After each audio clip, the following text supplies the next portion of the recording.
I've observed when, whether it's Republican or Democrats, want a yes or no answer, that the witness and the senators talking over each other.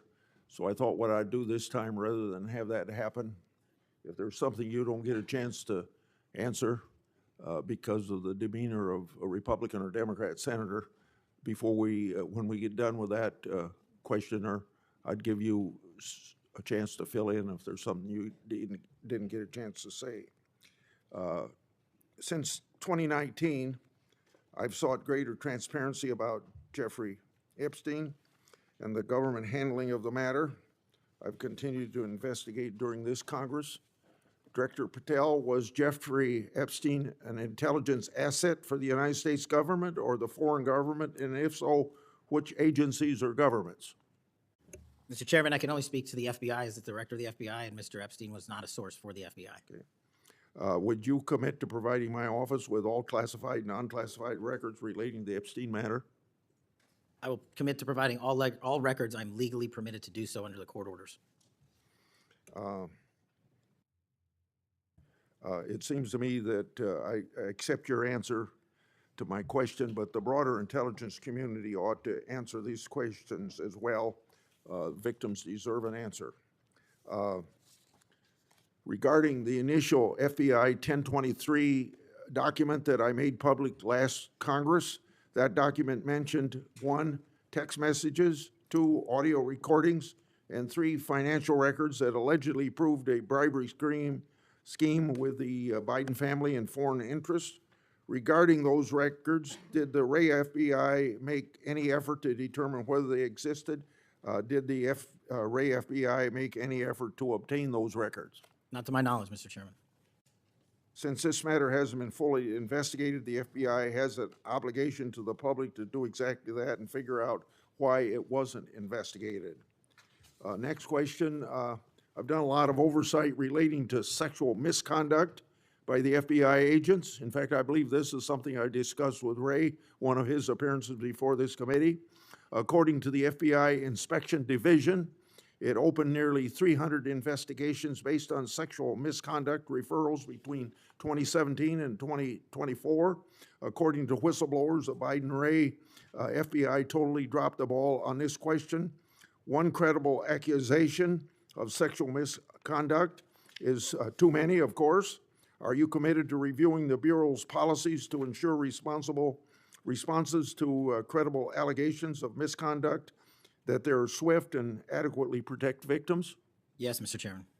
Relating to a similar subject, during child crimes and sexual misconduct related investigations, are any private sector companies less than cooperative with you? What improvements in information sharing need to be made to catch those criminals? Mr. Chairman, we can always do better with their private sector companies. I've reached out to the leaders of most of them, asking them to provide more material so that we can be responsive and take legal action and protect the youth of this country. I'm happy to discuss, possible legislation that we can do to allow for these companies to continue. Yeah. Say maybe 1 inch up on the microphone. Sorry. I think you're close enough, but I think it's just a little bit lower. When you raise your head, it's difficult to hear. Director Patel, since 2021, I've raised concerns about the Biden administration failure to properly vet Afghan evacuees. Director Gabbard informed my office that as of August 2022, approximately 1,600 evacuees located in the United States had ties to terrorism and other derogatory information. That's why I and many others have opposed bills giving blanket approval. Are you aware of what steps your predecessor took to investigate these evacuees? And what steps have you taken to investigate them? And what, if any, national security concerns still exist?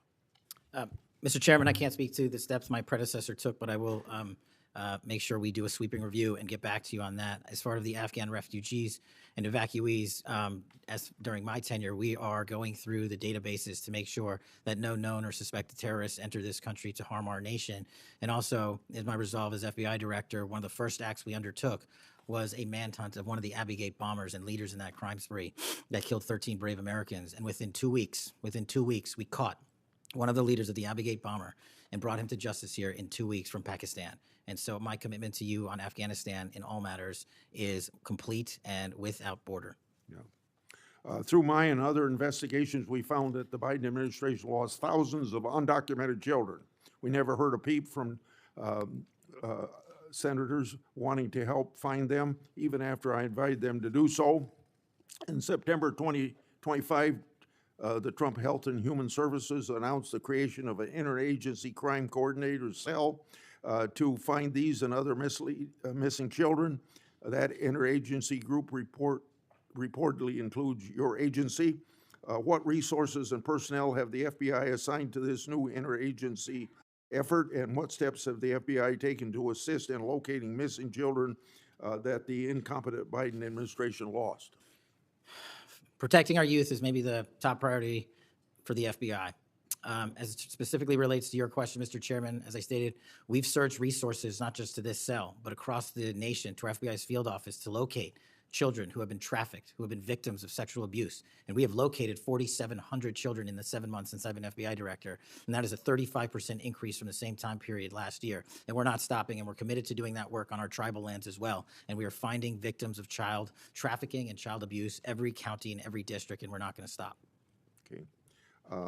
As I mentioned during my opening, I'm releasing documents with Senator Johnson about Arctic frost. Specifically, the documents show its scope expanded to include 92 Republican organizations. From evidence that I've seen, it looks to me like another political hit job against Republicans. What steps has the FBI taken to make sure improperly predicated investigations and weaponizations like this don't happen again? The simple answer, Mr. Chairman, is the FBI will only bring cases that are based in fact and law and have a legal basis to do so. And anyone that does otherwise will not be employed at the FBI. We are doing a prospective and retrospective analyses of individuals who may have weaponized the department and the agency. And as I've committed to you during my confirmation hearing and my conversations with you, this FBI will not be weaponized anymore in either side of the aisle. In June of this year, I raised concerns about the FBI's use of restricted access and prohibited access systems. According to the FBI, quote, when search teams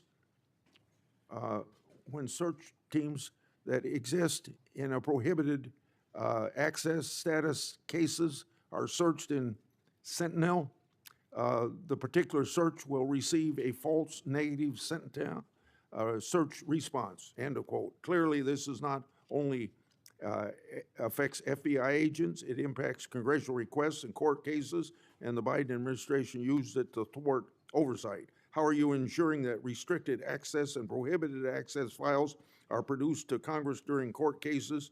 And have you identified any Biden family records in restricted and prohibited status? As I've committed to you with my transparency initiative, whether it's restrictive or prohibited, every single thing we can legally provide to Congress, we will. We've also restructured how these restrictive and prohibited cases are labeled and provided access to more people in the chain of command so that more people have knowledge of what these restricted and prohibited cases are, including myself and the deputy. Do you commit to providing any records that are available? I do, sir.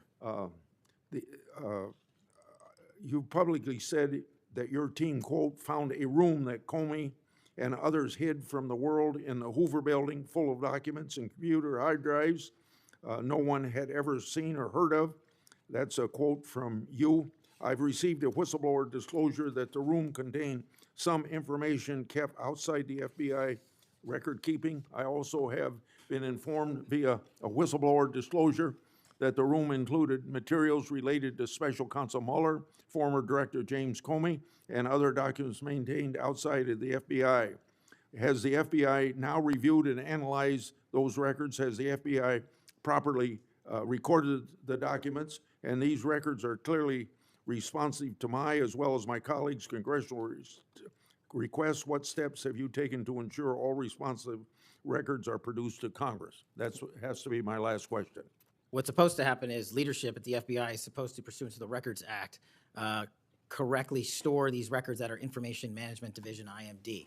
In this room, we found a plethora of hard drives, computers, hard documents, soft documents that were not so recorded, a voluminous amount of information. So we are continuously processing that information. So A, we subscribe to the Records Act and commit that those records will be kept permanently at the FBI.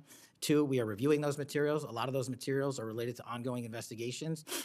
And 3, we are on a rolling basis providing Congress the documents that we can, and we will continue to do so. Okay, thank you very much, Senator Durbin. Thank you, Mr. Chairman. Declassified Clinton Annex. The Clinton Annex is a declassified appendix to the Justice Department Inspector General report about the Clinton email investigation. The annex shows that the FBI had evidence necessary to conduct, quote, thorough and complete investigation, end of quote. But the Comey FBI failed to review the evidence at the time. After nearly a decade in the shadows, this information has now come to light thanks to Dr. Patel, or Director Patel, Senator Schiff. Thank you, Mr. Comey became FBI Director 2013, and then something like when I became ranking member in the middle of a Congress, or I was ranking member, Comey needed an excuse to come to Des Moines, Iowa, or someplace in Iowa for a family reunion. He wanted to meet with me in Waterloo, Iowa. I think nothing more than an excuse to say he did something official on that trip. Now, I can't accuse him of that because I don't know, but I can't recall that we discussed anything very serious that had to be meet him in Waterloo or Cedar Rapids at the airport before he went to the reunion. And then 2 or 3 years ago, Ray was sitting where you were, and we had 2 Republicans wanted to have second round of questioning, and it would have taken about 10 minutes, and he refused to because he got on this airplane that you're talking about going to the Adirondacks. So I find it interesting that my Democratic colleagues seem to bring up about your use of the Justice Department planes, yet my Democratic colleagues didn't seem too interested about my oversight of Ray's use of the plane. I didn't hear a peep. So my Democratic colleagues need to be consistent. Can I just add, Mr. Chairman, that when you compare the flight logs and the percentage of work travel to personal travel for the prior 2 FBI directors, over a third of their travel was personal on those same jets that I'm being accused of improperly utilizing. My mark is far less than that. Also, both of those directors used Reagan National Airport, which has landing fees of $5,000 to $10,000 because they didn't want to drive 25 minutes to Andrews. We take off and land in Andrews every single time because it's cheaper, and we do so because it saves the taxpayer dollars. Those are the things we are doing to make sure that we are good stewards of taxpayer dollars. And also, any new acquisition of an airline or a fixed-wing asset for the FBI will specifically meet the needs of the demands of the foreign FTOC operations and hostage rescue operations in our critical infrastructure programs. Senator Moody, recently declassified document thanks to Director Patel. The document is a Director Ray FBI analysis of Nellie Orr's false statements to the Congress. Orr never suffered consequences for advancing the phony Trump-Russia narrative and attempting to cover up her involvement in the hoax with false statements. Yet time and again, the American justice system has been weaponized against President Trump and his associates, such as Peter Navarro, with reckless abandon. The DOJ's inaction on Nellie Orr's criminal referral, despite the obvious incriminating evidence provided in the FBI's own analysis, undermines public trust in the rule of law thanks to Director Ray's utter failure. Senator Blackburn. I want to remind people that my oversight has made clear that Director Ray's FBI was politicized. I've released a trove of records to prove it, not only today, but in past days. I've also said some FBI personnel who have been fired retaliated against my whistleblowers.